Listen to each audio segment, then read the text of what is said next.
Hello friends, welcome to my channel Vigyani ma'am. Friends, मैं भाबुची आपण माने समस्त बहुत भलरे थिबे। फ्रेंड्स, आपण मानकर किछि जनक मनरे इंग्लिश पेडागोजी प्रति टिके वीक रहउचंती जे होची इंग्लिश पेडागोजी रे कंक्रीट नॉलेज आसु नाही।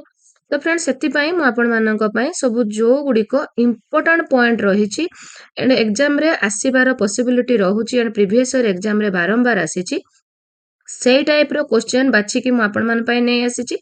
एगुड़िक टिके आपण माने रिविजन कर दियंतु जेहेतु आज जो टाइम रे आपण रिविजन करूथिबे एंड जो माने काली सेई टाइम रे होय तो आपण माने एग्जाम दउथिबे। तो सेति पई आदो भी हम पाखर 24 आवर भी नाही तो सेति पई जल्दी जल्दी रिविजन कर दियंतु।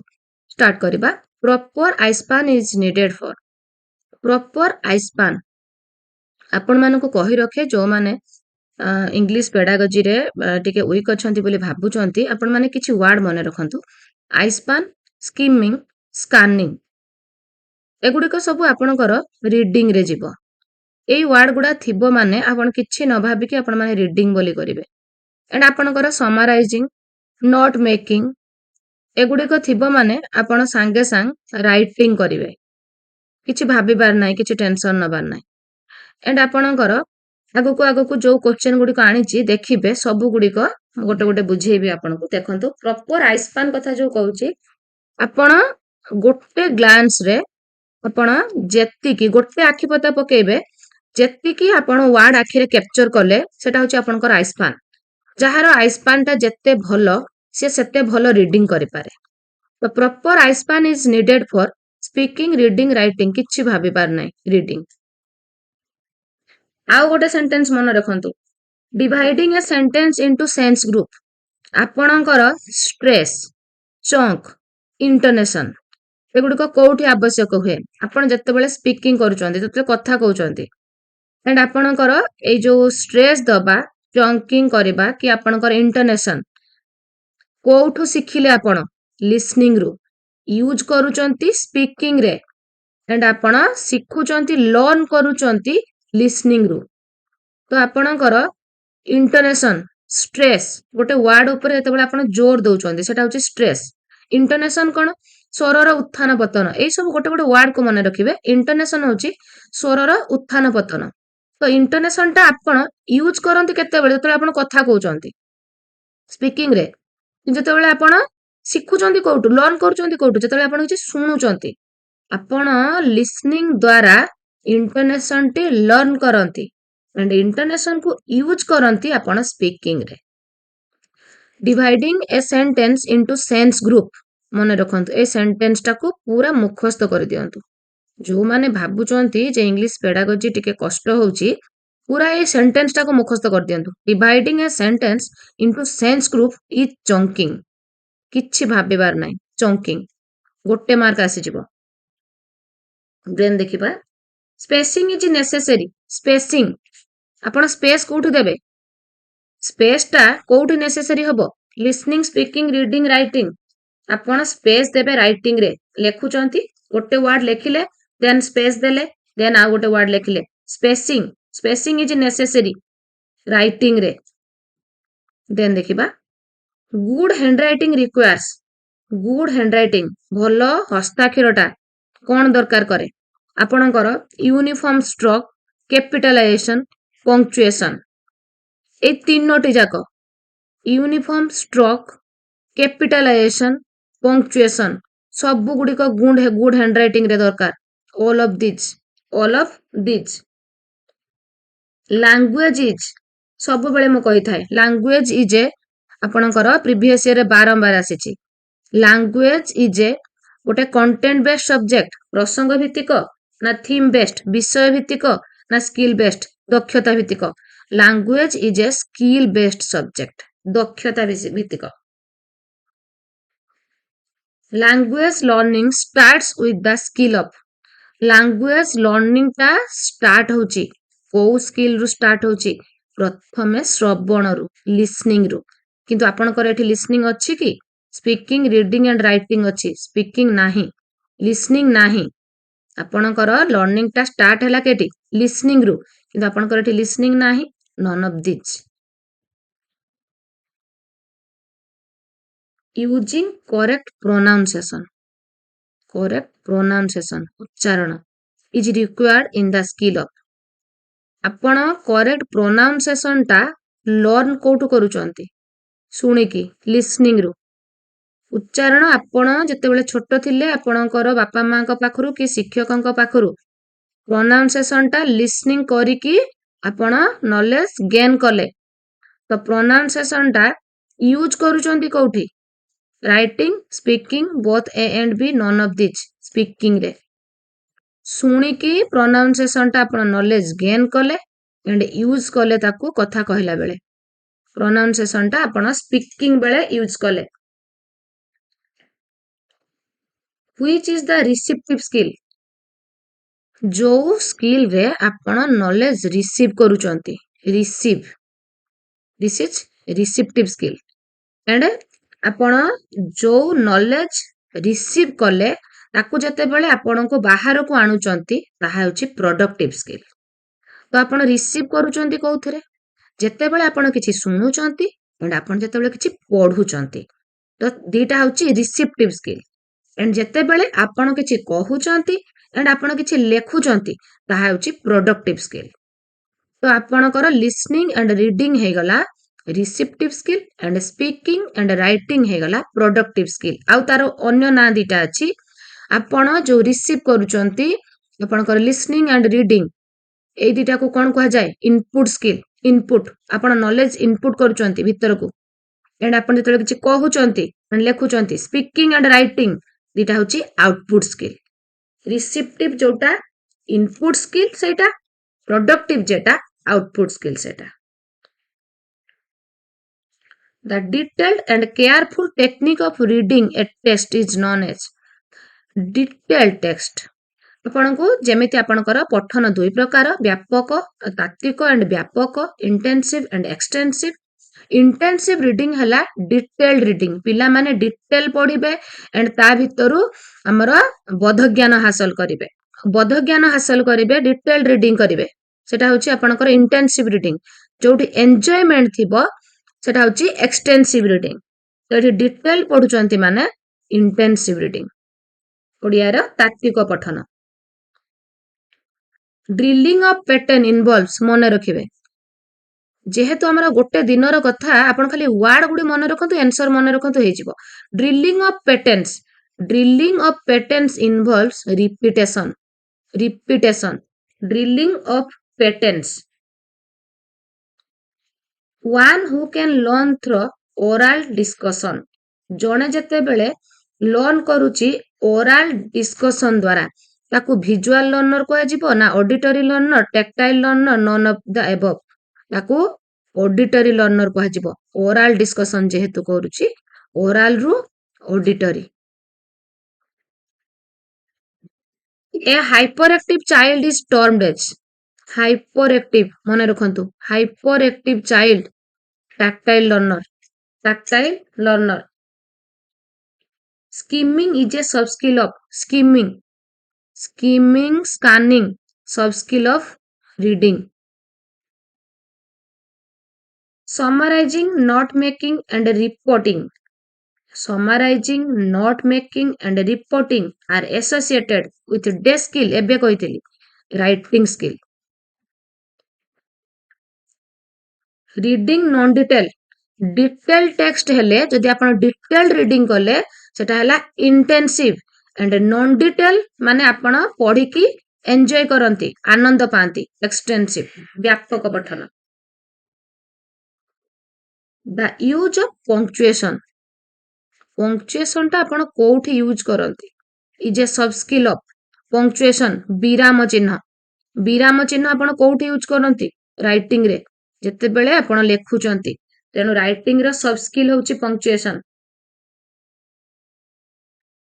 गेसिंग the meaning of difficult word in A text गोटे आपण जते बेले गोटे विषयटा गोटे टेक्स्ट रो डिफिकल्ट वर्ड को मीनिंग को गेस करूचंती तो सेटा कहार सब स्किल हेजिबो रीडिंग जते बेले आपण पढुचंती सेते बेले आपण पढिबा समय वर्ड रीडिंग होय कि नै तो आपणकर सब स्किल ऑफ रीडिंग तो रीडिंग रो सब स्किल हैला मीनिंग गेसिंग करिबा ସ୍କିମିଂ କରିବା, ସ୍କାନିଂ କରିବା, ଏଗୁଡିକ ସବୁ ଛୋଟ ଛୋଟ କଥା ମନେ ରଖିବା, ଆପଣଙ୍କର ଗୋଟେ ଗୋଟେ ମାର୍କ ଆସିଯିବ। Productive skill, receptive skill, productive skill ଆସିଲା କି ନାଇଁ? ତ ପ୍ରଡକ୍ଟିଭ ସ୍କିଲ୍ କୋଉଟା? ଆଉଟପୁଟ ସ୍କିଲ୍ ଗୁଡିକ ହଉଛି ପ୍ରଡକ୍ଟିଭ ସ୍କିଲ୍। କୋଉଥିରେ ଆପଣ ଆଉଟପୁଟ କରୁଛନ୍ତି? ଯେତେବେଳେ ଆପଣ କିଛି କହୁଛନ୍ତି, କିଛି ଲେଖୁଛନ୍ତି। Speaking and writing. When in a specific situation, rules are applied. ଯେତେବେଳେ ରୁଲ ଆପ୍ଲାଏ କରାଯାଏ, we call the method.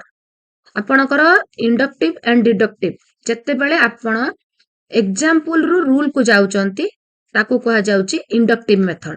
କିନ୍ତୁ ଡାଇରେକ୍ଟ ଆପଣ ରୁଲ ପୁଟ୍ କରୁଛନ୍ତି, ତ ଦିସ୍ ଇଜ ଡିଡକ୍ଟିଭ ମେଥଡ। ଡିଡକ୍ଟିଭ ଆପଣଙ୍କର ଅବରୋହ ଆଣ୍ଡ ଇଣ୍ଡକ୍ଟିଭ ହଉଛି ଆରୋହ।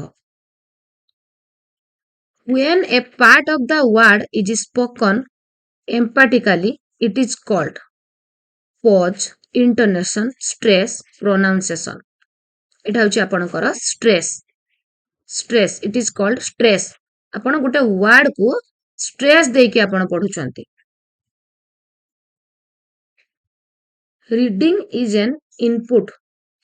Reading is an input for which skill? Reading ଯୋଉ ଆପଣ କରିକି ଭିତରକୁ ଇନପୁଟ କରୁଛନ୍ତି, ତାପରେ ଆପଣ ଆଉଟପୁଟ କରିବେ ରାଇଟିଂରେ। ଆପଣ କିଛି ଶୁଣିଛନ୍ତି, ଲିସନିଂ କରିକି ଇନପୁଟ କଲେ ଆପଣ ସ୍ପିକିଂ କରିକି ଆଉଟପୁଟ କରନ୍ତି, ଆଣ୍ଡ ରିଡିଂ କରିକି ଇନପୁଟ କଲେ ଆପଣ ରାଇଟିଂ କରିକି ଆଉଟପୁଟ କରନ୍ତି। ସ୍କାନିଂ। ସ୍କାନିଂ କଣ? ଆପଣଙ୍କର ସ୍କିମିଂ ହଉଛି ଗେଟିଂ ଜିଷ୍ଟ। ଗେଟିଂ ଜିଷ୍ଟ ମନେ ରଖନ୍ତୁ, ଯେମିତି ଏଠି ସ୍କାନିଂ ଇଜ ପଡିଲା, କୋଉଠି ସ୍କିମିଂ ବି ପଡି ଯାଇପାରେ। ତ skimming is getting GIST and scanning is locating specific information. Scanning is locating specific information and skimming is getting gist. ଆସିଗଲା। Skimming is making a gist. Making a gist. Gist making ହଉଛି skimming and locating facts ହଉଛି scanning. A person with a proper eye span, ଯାହାର eye span proper ଅଛି, ତ କଣ ହବ? ଆପଣଙ୍କର ଏ poor eye span. poor eye span ମାନେ ସେ ଭଲ ଭାବେ ପଢି ପାରୁନଥିବ, ତ can't read with speed. Speed, ସିଏ ଭଲ ଗୋଟେ ଗ୍ଲାନ୍ସରେ ଯଦି ୱାର୍ଡ ବେଶିକି ନ ଦେଖି ପାରିବ, ତ ସେ ସ୍ପିଡରେ ପଢିବ କେମିତି? ଗୋଟେ ଆଇ ସ୍ପାନରେ ଯଦି ସେ ଅଳ୍ପ ୱାର୍ଡ ଦେଖିବ, ତ ଧୀରେ ଧୀରେ ପଢିବ। ବେଶୀ ୱାର୍ଡ ଦେଖିଲେ ସ୍ପିଡ ପଢିବ। ତ a person with a poor eye span can't read with speed. Nursery rhymes create scope for. Nursery ରାଇମରେ ପିଲାମାନଙ୍କର ଶ୍ରବଣ ଓ କଥନ ଦକ୍ଷତା ବଢେ। Listening and speaking both A and B.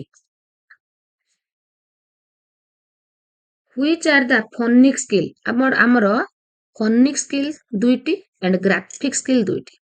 phonic skill ହଉଛି ଆପଣଙ୍କର listening and speaking. listening and speaking ହଉଛି phonic skill, ଶ୍ରବଣ କଥନ।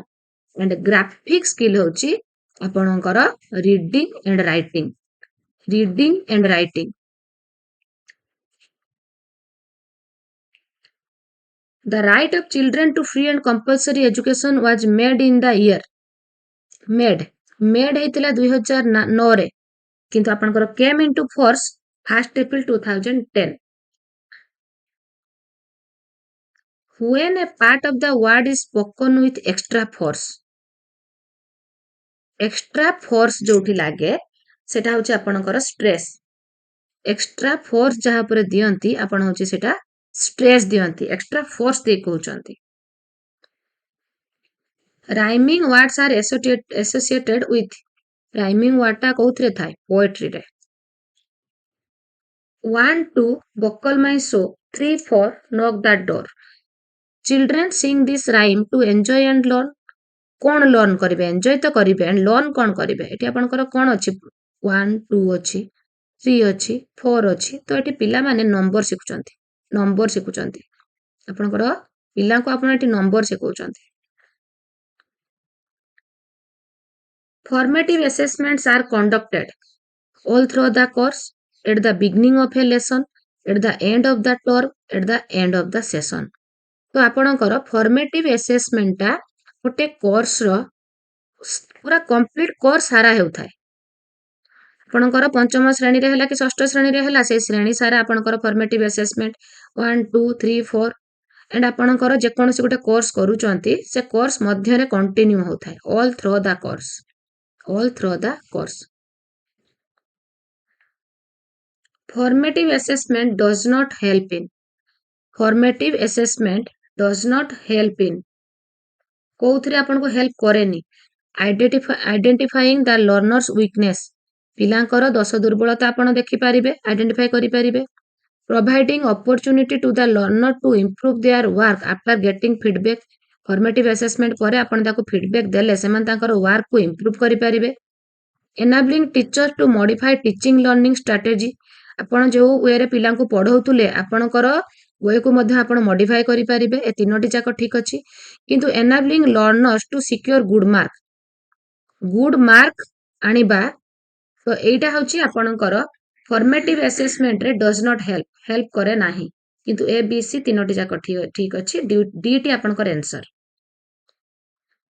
स्कोरिंग वेरीज आपणकर स्कोरिंग टा केबे वेराइज करे केते बेले भेरी करे स्कोरिंग टा आपणकर ऑब्जेक्टिव रे स्कोरिंग भेरी करे नाही आपणकर सब्जेक्टिव रे स्कोरिंग भेरी करे आपणकर सब्जेक्टिव खाताटी 5 जण टीचर देखिबे जहा को जेमति भल लागिबो से मार्क देबे किंतु ऑब्जेक्टिव टाइप आपणकर ओटीटी परीक्षा खाताटी 10 जण देखिले मध्य जेति मार्क रहइबा कथा सेति की रहइबो काना आपणकर क्वेश्चन रो आंसर टा आपणकर निर्दिष्ट रहउची तो आपणकर स्कोरिंग भेरी करे कोउतरे सब्जेक्टिव रे भेरी करे short answer type question is short answer type हेले मध्य सेटा हबो सब्जेक्टिव लॉन्ग हो शॉर्ट हो सब्जेक्टिव हबो किंतु पर्टिकुलर आंसर जते बेले आपणकर आसीबो गोटिए निर्दिष्ट उत्तर रे प्रश्न रो उत्तर करा जाउथबो गोटे निर्दिष्ट उत्तर थिबो सेटा होची objective dictation test the skill dictation श्रुत लिखन शुणुचंती लेखुचंती तो listening and writing skill develop होची डिक्टेशन रे श्रवण लिखन listening writing role playing develop the skill of role play करचंती रोल प्ले रे पिला शुणुची एंड ता रोल आसिले कहूची listening and speaking both skill develop होची during teaching learning process teacher should put more emphasis during teaching learning process teacher कोउथरे बेसी Mphasis दियंती summative assessment formative diagnostic overall assessment during teaching learning process पढ़ा समय रे formative assessment उपरे गुरुत्व दिया जाए when the result of two assessments are same जेते बेले आपण पिला माननकु मो ओडिया रे सीडीपी रे भी बुझेइतिली पिला माननकु नै आपण असेसमेंट बारंबार कला पोरे पिला मानकर रिजल्ट ता सेम आसे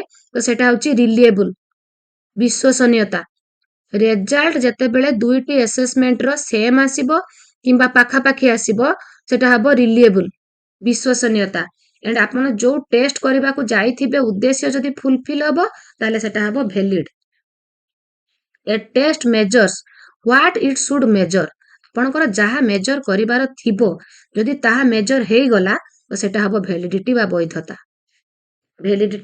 वैधता आपण जो उद्देश्य नै कि जाईचंती पिला को मेजर करबा को जदी सेटा मेजर हेई गला सेटा हबो validity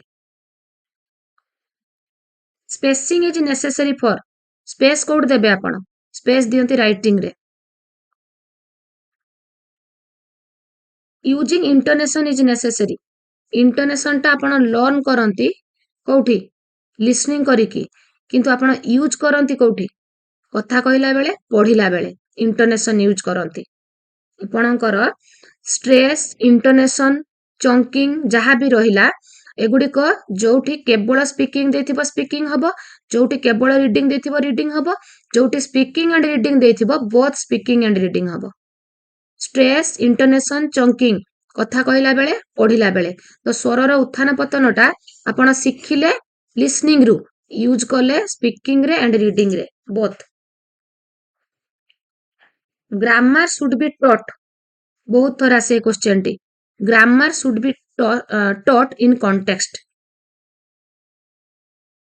remedial teaching is a useful and effective learning strategy for helping remedial teaching टा जो प्रतिकारमूलक व्यवस्था आपण करिवे useful and effective learning strategy for helping the slow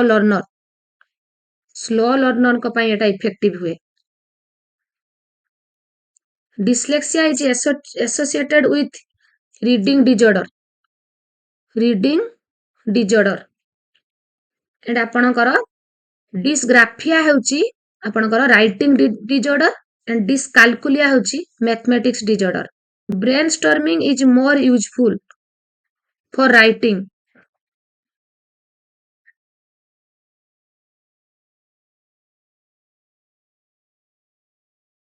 तो फ्रेंड्स ये आम इम्पोर्टाट सिलेक्टिव क्वेश्चन सब डिस्कसन करदेले एमती आहरी इम्पोर्टाट डिस्कसन पाइबापी मो चैनल सहित जोड़ी हो रुहतु एंड जदि सब्सक्राइब करना एंड जदि सब्सक्राइब करूँ इम्पोर्टाट वीडियो सहित आपणकर आंसर की इजिली पाइबे आज टेक केयर।